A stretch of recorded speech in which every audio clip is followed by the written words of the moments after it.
Success ഫയലിൻ്റെ പുതിയൊരു ക്ലാസ്സിലേക്ക് സ്വാഗതം. നമ്മൾ ഈ ഒരു ക്ലാസ്സിലൂടെ ഡിസ്കസ് ചെയ്യാൻ പോകുന്നത് CPO, WCPO എന്നീ പരീക്ഷകൾക്ക് തയ്യാറെടുക്കുന്നവർക്ക് വേണ്ടി സെലക്ട് ചെയ്തിട്ടുള്ള 25 ചോദ്യങ്ങളുടെ ഒരു മോക്ക് ടെസ്റ്റ് ആണ്. എല്ലാവരും ഇതൊരു മോക്ക് ടെസ്റ്റ് പോലെ തന്നെ അറ്റൻഡ് ചെയ്യാൻ ശ്രമിക്കുക. നിങ്ങൾക്ക് എത്ര മാർക്ക് സ്കോർ ചെയ്യാൻ പറ്റുന്നുണ്ടെന്ന് ചെക്ക് ചെയ്യുക. അപ്പോൾ നമുക്ക് നോക്കാം. ആദ്യത്തെ ചോദ്യം, ചുവടെ പറയുന്ന നദികൾ, അവയുടെ വിശേഷണങ്ങൾ എന്നിവ ശരിയായ രീതിയിൽ ചേരുംപടി ചേർക്കാനാണ് തന്നിരിക്കുന്നത്. അപ്പം നദികൾ തന്നിരിക്കുന്നത് ദക്ഷിണഗംഗ, വൃദ്ധഗംഗ, അർദ്ധഗംഗ, ചുവന്ന നദി. അപ്പം ദക്ഷിണഗംഗ എന്നറിയപ്പെടുന്നത് ഏത് നദിയാണ്? ദക്ഷിണഗംഗ എന്നറിയപ്പെടുന്നത് കാവേരിയാണ്. കാവേരി, ദക്ഷിണഗംഗ കാവേരി. വൃദ്ധഗംഗ എന്നറിയപ്പെടുന്നത് ഏത് നദിയാണ്? ഗോദാവരി നദിയാണ് വൃദ്ധഗംഗ എന്ന് അറിയപ്പെടുന്നത്. അർദ്ധഗംഗ എന്നറിയപ്പെടുന്നത് കൃഷ്ണ നദിയാണ്. അർദ്ധഗംഗ. ചുവന്ന നദി എന്നറിയപ്പെടുന്നത് ഏതാണ്? ബ്രഹ്മപുത്രയാണ് ചുവന്ന നദി എന്ന് അറിയപ്പെടുന്നത്. അപ്പോൾ ഒന്നും കൂടി ഒന്ന് നോക്കാം. ദക്ഷിണഗംഗ എന്നറിയപ്പെടുന്നത് കാവേരിയാണ്. വൃദ്ധഗംഗ എന്നറിയപ്പെടുന്നത് ഗോദാവരിയാണ്. അർദ്ധഗംഗ കൃഷ്ണ നദിയാണ്. ചുവന്ന നദി എന്നറിയപ്പെടുന്നത് ബ്രഹ്മപുത്രയാണ്. ഓപ്ഷൻ സി ആണ് ഉത്തരം വരുന്നത്. Option C. അടുത്ത ചോദ്യം, മനുഷ്യ ശരീരത്തിൽ സംഭരിച്ചു വെക്കുന്ന വിറ്റാമിനുകൾ ചുവടെ പറയുന്നവയിൽ ഏതെല്ലാമാണ്? മനുഷ്യ ശരീരത്തിൽ സംഭരിച്ചു വെക്കുന്ന വിറ്റാമിനുകൾ. ഓപ്ഷൻസ് ഏതൊക്കെയാണ് തന്നിരിക്കുന്നത്? Vitamin A, D, K, vitamin A, C, E, vitamin B, C, K, vitamin A, B, K എന്നിവയാണ്. അപ്പം മനുഷ്യ ശരീരത്തിൽ സംഭരിച്ചു വെക്കുന്ന വിറ്റാമിനുകൾ ഓപ്ഷൻ എ ആണ് ഉത്തരം. വിറ്റാമിൻ A, D, K എന്നിവയാണ്. സി സംഭരിച്ചു വെക്കുന്നില്ല, അതുപോലെ ബിയും സംഭരിച്ചു വെക്കുന്നില്ല. അപ്പം മനുഷ്യ ശരീരത്തിൽ സംഭരിച്ചു വെക്കുന്ന വിറ്റാമിനുകൾക്ക് ഉദാഹരണങ്ങളാണ് വിറ്റാമിൻ A, D, K. അടുത്ത ചോദ്യം, ചുവടെ പറയുന്ന പർവ്വതങ്ങളെ ഉയരം കൂടിയതിൽ നിന്നും കുറഞ്ഞതിലേക്ക് എന്ന രീതിയിൽ ശരിയായി ക്രമീകരിക്കുക. തന്നിരിക്കുന്നത് mount Everest, Kanchenjunga, Nandadevi, mount K2 എന്നിവയാണ്. ഇവയെ ഉയരം കൂടിയതിൽ നിന്നും കുറഞ്ഞതിലേക്ക് എന്ന രീതിയിൽ ക്രമീകരിക്കാനാണ് പറഞ്ഞിരിക്കുന്നത്. ഉത്തരം വരുന്നത് ഏതാണ്? ഓപ്ഷൻ ബി ആണ്. മൗണ്ട് എവറസ്റ്റ് ആണ് ഏറ്റവും ഉയരം കൂടിയത്. അതിനുശേഷം വരുന്നത് മൗണ്ട് K2 ആണ്. അതിനുശേഷം കാഞ്ചൻജംഗ, അതിനുശേഷമാണ് നന്ദാദേവി വരുന്നത്. ഉത്തരം ഏതാണ്? ഓപ്ഷൻ ബി ആണ്. 1, 4, 2, 3. പശ്ചിമഘട്ടം കടന്നുപോകുന്ന ഇന്ത്യൻ സംസ്ഥാനങ്ങളിൽ ഉൾപ്പെടാത്തത് ഏതാണ്? ഓപ്ഷൻസ് തന്നിരിക്കുന്നത് കേരളം, തമിഴ്നാട്, കർണാടക, ആന്ധ്രാപ്രദേശ്. ഇതിൽ പശ്ചിമഘട്ടം കടന്നു പോകുന്ന ഇന്ത്യൻ സംസ്ഥാനങ്ങളിൽ ഉൾപ്പെടാത്തത് ഓപ്ഷൻ ഡി ആണ് ഉത്തരം. ആന്ധ്രാപ്രദേശ് ആണ്. അപ്പോൾ പശ്ചിമഘട്ടം കടന്നു പോകുന്ന ഇന്ത്യൻ സംസ്ഥാനങ്ങൾ ഏതൊക്കെയാണ്? കേരളം, തമിഴ്നാട്, കർണാടക, ഗോവ, മഹാരാഷ്ട്ര ആൻഡ് ഗുജറാത്ത്. പശ്ചിമഘട്ടം കടന്നു പോകുന്ന ഇന്ത്യൻ സംസ്ഥാനങ്ങളാണ് കേരളം, തമിഴ്നാട്, കർണാടക, ഗോവ, മഹാരാഷ്ട്ര, ഗുജറാത്ത് എന്നിവ. ബ്രഹ്മപുത്ര നദി വിവിധ സ്ഥലങ്ങളിൽ അറിയപ്പെടുന്ന പേരുകളാണ് ചുവടെ നൽകിയിട്ടുള്ളത്. ആയത് ശരിയായ രീതിയിൽ ചേരുംപടി ചേർക്കുക. തന്നിരിക്കുന്നത് ഡിഹാങ് അരുണാചൽ പ്രദേശ്, സാങ്പോ ടിബറ്റ്, ജമുന ബംഗ്ലാദേശ്, ദിബാങ് ആസാം. ഓപ്ഷൻ എ ആണ് ഉത്തരം. Option A. A1, B2, C3, D4. Dihang. Brahmaputra നദി അരുണാചൽ പ്രദേശിൽ അറിയപ്പെടുന്ന പേരാണ് ഡിഹാങ്. ബ്രഹ്മപുത്ര നദി ടിബറ്റിൽ അറിയപ്പെടുന്ന പേരാണ് സാങ്പോ. ബ്രഹ്മപുത്ര നദി ടിബറ്റിൽ അറിയപ്പെടുന്ന പേര് സാങ്പോ. ബ്രഹ്മപുത്ര നദി ബംഗ്ലാദേശിൽ അറിയപ്പെടുന്ന പേരാണ് ജമുന. ബ്രഹ്മപുത്ര നദി എവിടെയാണ്? ബംഗ്ലാദേശിൽ അറിയപ്പെടുന്ന പേരാണ് ജമുന. ബ്രഹ്മപുത്ര നദി ആസാമിൽ അറിയപ്പെടുന്ന പേരാണ് ദിബാങ് എന്ന്. ദിബാങ് എന്ന ബ്രഹ്മപുത്ര നദി എവിടെ അറിയപ്പെടുന്നതാണ്? ആസാമിലാണ് അറിയപ്പെടുന്നത്. ജമുന എന്നറിയപ്പെടുന്നത് എവിടെയാണ്? ബംഗ്ലാദേശിലാണ്. സാങ്പോ എന്നറിയപ്പെടുന്നത് എവിടെയാണ്? ടിബറ്റിലാണ്. ദിഹാങ് എന്നറിയപ്പെടുന്നത് അരുണാചൽ പ്രദേശിലാണ്. ഇത് പ്രത്യേകം നോട്ട് ചെയ്ത് വയ്ക്കുക, വളരെ പ്രധാനപ്പെട്ടതാണ്. ചോദ്യം: ഇന്ത്യയിലെ പ്രധാന ഇരുമ്പുരുക്ക് ശാലകൾ അവ സ്ഥിതി ചെയ്യുന്ന സംസ്ഥാനം എന്നിവയിൽ ശരിയായത് ഏതെല്ലാം? ഇന്ത്യയിലെ പ്രധാന ഇരുമ്പുരുക്ക് ശാലകൾ അവ സ്ഥിതി ചെയ്യുന്ന സംസ്ഥാനം: ബൊക്കോറോ ജാർഖണ്ഡ്, ഭിലായി ഛത്തീസ്ഗഡ്, റൂർക്കേല ഒഡീഷ, ദുർഗാപൂർ പശ്ചിമ ബംഗാൾ. ഓപ്ഷൻ ബി ആണ് ഉത്തരം വരുന്നത്. 1, 2, 3, 4. ഇത് 4ഉം ശരിയാണ്. ബൊക്കോറോ ഇരുമ്പുരുക്കുശാല എവിടെയാണ് സ്ഥിതി ചെയ്യുന്നത്? ജാർഖണ്ഡിലാണ്.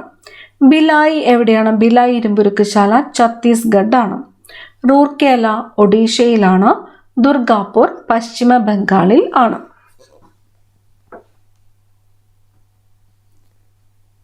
അടുത്ത ചോദ്യം: ചുവടെ പറയുന്നവയിൽ ഏതാണ് കേരളത്തിൽ പാലക്കാട് ജില്ലയിൽ കാണാൻ കഴിയാത്തത്? പാലക്കാട് ജില്ലയിൽ കാണാൻ കഴിയാത്തത് ഏത് എന്നാണ് ചോദിച്ചിരിക്കുന്നത്. തന്നിരിക്കുന്നത് ധോണി വെള്ളച്ചാട്ടം, കുഞ്ചൻ സ്മാരകം, പക്ഷിപാതാളം, നെല്ലിയാമ്പതി. ഇതിൽ പാലക്കാട് ജില്ലയിൽ കാണാൻ കഴിയാത്തത് ഓപ്ഷൻ സി ആണ്, പക്ഷിപാതാളമാണ്. പക്ഷിപാതാളം എവിടെയാണ്? വയനാട് ജില്ലയിലാണ്. വയനാട്. പക്ഷിപാതാളം വയനാട്. ധോണി വെള്ളച്ചാട്ടം സ്ഥിതി ചെയ്യുന്നത് എവിടെയാണ്? പാലക്കാട് ജില്ലയിലാണ്. കുഞ്ചൻ സ്മാരകം പാലക്കാട് ജില്ലയിലാണ്. നെല്ലിയാമ്പതി പാലക്കാട് ജില്ലയിലാണ്. പക്ഷിപാതാളം വയനാട് ജില്ലയിലാണ്. കേരളത്തിൽ വയനാട് ജില്ലയിലെ വിനോദസഞ്ചാര കേന്ദ്രങ്ങളുടെ കൂട്ടത്തിൽ ഉൾപ്പെടാത്തത് ഏതാണ്? വയനാട് ജില്ലയിലെ വിനോദസഞ്ചാര കേന്ദ്രങ്ങളുടെ കൂട്ടത്തിൽ ഉൾപ്പെടാത്തത് തന്നിരിക്കുന്നത് തിരുനക്കര ക്ഷേത്രം, തിരുനെല്ലി ക്ഷേത്രം, മീൻമുട്ടി വെള്ളച്ചാട്ടം, എടയ്ക്കൽ ഗുഹ എന്നിവയാണ്. ഇതിൽ വയനാട് ജില്ലയിലെ വിനോദസഞ്ചാര കേന്ദ്രങ്ങളിൽ ഉൾപ്പെടാത്തത് ഏതാണ്? തിരുനക്കര ക്ഷേത്രമാണ്. തിരുനക്കര ക്ഷേത്രം എവിടെയാണ്? കോട്ടയം ജില്ലയിലാണ് വരുന്നത്. കോട്ടയം ജില്ലയിലാണ് തിരുനക്കര ക്ഷേത്രം വരുന്നത്. തിരുനെല്ലി ക്ഷേത്രം വയനാട് ജില്ല. മീൻമുട്ടി വെള്ളച്ചാട്ടം എവിടെയാണ്? വയനാട് ജില്ലയിലാണ്. എടയ്ക്കൽ ഗുഹ സ്ഥിതി ചെയ്യുന്നത് എവിടെയാണ്? വയനാട് ജില്ലയിലെ അമ്പുകുത്തി മലയിലാണ് എടയ്ക്കൽ ഗുഹ സ്ഥിതി ചെയ്യുന്നത്.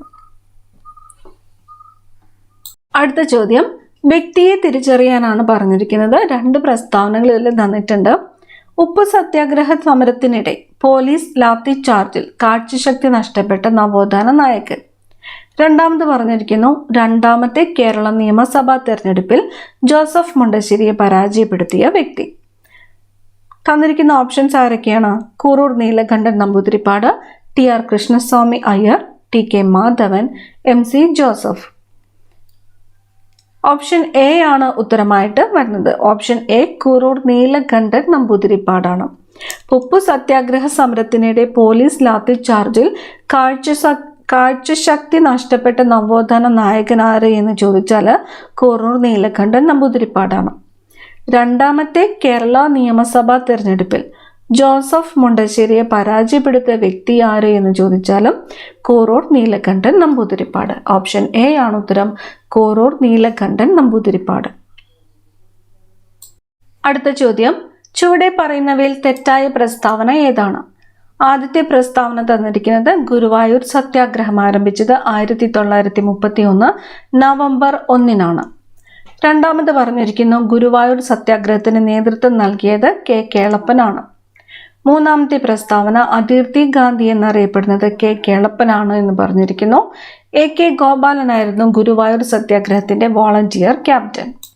ഓപ്ഷൻ സി ആണ് ഇതിലെ തെറ്റായിട്ടുള്ള പ്രസ്താവന. അതിർത്തി ഗാന്ധി എന്നറിയപ്പെടുന്നത് ആരാണ്? ഖാൻ അബ്ദുൽ ഗാഫർ ഖാൻ ആണ്. ഖാൻ അബ്ദുൽ ഗാഫർ ഖാൻ ആണ്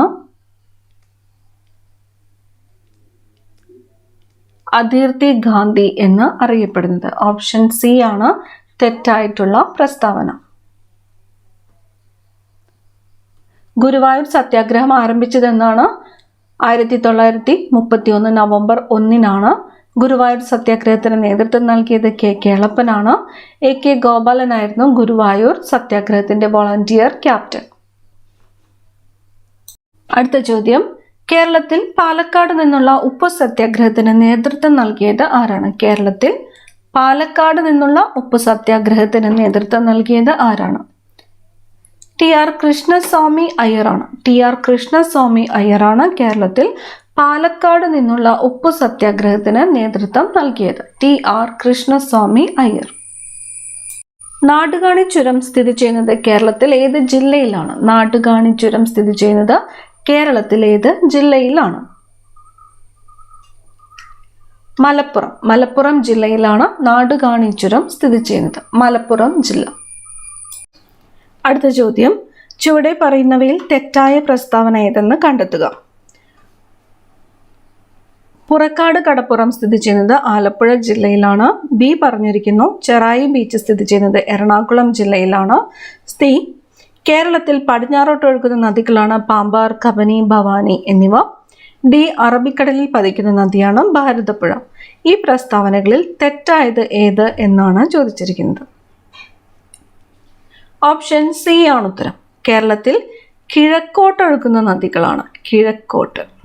കിഴക്കോട്ട് ഒഴുകുന്ന നദികളാണ് പാമ്പാർ, കബനി, ഭവാനി എന്നിവ. പുറക്കാട് കടപ്പുറം സ്ഥിതി ചെയ്യുന്നത് ആലപ്പുഴ ജില്ലയിലാണ്. ചെറായി ബീച്ച് എറണാകുളം ജില്ലയിലാണ്. ഭാരതപ്പുഴ എവിടെയാണ് പതിക്കുന്നത്? അറബിക്കടലിലാണ് പതിക്കുന്നത്. നെക്സ്റ്റ് ക്വസ്റ്റ്യൻ, ചുവടെ തന്നിരിക്കുന്ന പ്രസ്താവനകളിൽ നിന്നും തെറ്റായത് ഏതെന്ന് കണ്ടെത്തുക. തെറ്റായത്: കേരളത്തിലെ ആദ്യത്തെ അണക്കെട്ടാണ് 1895 സ്ഥാപിതമായ മുല്ലപ്പെരിയാർ. ബി കേരളത്തിലെ ഏറ്റവും വലിയ ജലസേചന പദ്ധതിയാണ് കൊല്ലം ജില്ലയിലെ കല്ലട ജലസേചന പദ്ധതി. സി ലോക ബാങ്കിന്റെ സഹായത്തോടെ നടപ്പാക്കുന്ന ജലവിതരണ പദ്ധതിയാണ് ജപ്പാൻ കുടിവെള്ള പദ്ധതി. ഡി കേരളത്തിൽ പൂർണ്ണമായും വൈദ്യുതീകരിച്ച ആദ്യ ജില്ലയാണ് പാലക്കാട്. ഈ തന്നിരിക്കുന്ന പ്രസ്താവനകളിൽ തെറ്റായത് ഏതാണ്? ഓപ്ഷൻ സി ആണ് തെറ്റായത്. ലോക ബാങ്കിന്റെ സഹായത്തോടെ നടപ്പാക്കുന്ന ജലവിതരണ പദ്ധതി ഏതാണ്? ജലനിധിയാണ്. ജലനിധി. ലോക ബാങ്കിന്റെ സഹായത്തോടെ നടപ്പാക്കുന്ന ജലവിതരണ പദ്ധതിയാണ് ജലനിധി. കേരളത്തിലെ ആദ്യത്തെ അണക്കെട്ട് മുല്ലപ്പെരിയാറാണ്. കേരളത്തിലെ ഏറ്റവും വലിയ ജലസേചന പദ്ധതിയാണ് കൊല്ലം ജില്ലയിലെ കല്ലട ജലസേചന പദ്ധതി. ശരിയാണ്. കേരളത്തിൽ പൂർണ്ണമായും വൈദ്യുതീകരിച്ച ആദ്യ ജില്ലയാണ് പാലക്കാട്. ഇടുക്കി ജലവൈദ്യുത പദ്ധതിയുടെ നിർമ്മാണത്തിന് ഇന്ത്യയെ സഹായിച്ച രാജ്യം ഏതാണ്? ഇടുക്കി ജലവൈദ്യുത പദ്ധതിയുടെ നിർമ്മാണത്തിന് ഇന്ത്യയെ സഹായിച്ച രാജ്യം. ഓപ്ഷൻ സി ആണ് ഉത്തരം. കാനഡയാണ് ഇടുക്കി ജലവൈദ്യുത പദ്ധതിയുടെ നിർമ്മാണത്തിന് ഇന്ത്യയെ സഹായിച്ചത്. ദേശീയ കൈത്തറി ദിനമായി ആചരിക്കുന്നത്. ദേശീയ കൈത്തറി ദിനമായിട്ട് ആചരിക്കുന്നത് എന്നാണ്? ഓഗസ്റ്റ് 7 ആണ്. ഓഗസ്റ്റ് 7 ദേശീയ കൈത്തറി ദിനമായിട്ട് ആചരിക്കുന്നത് ഓഗസ്റ്റ് 7.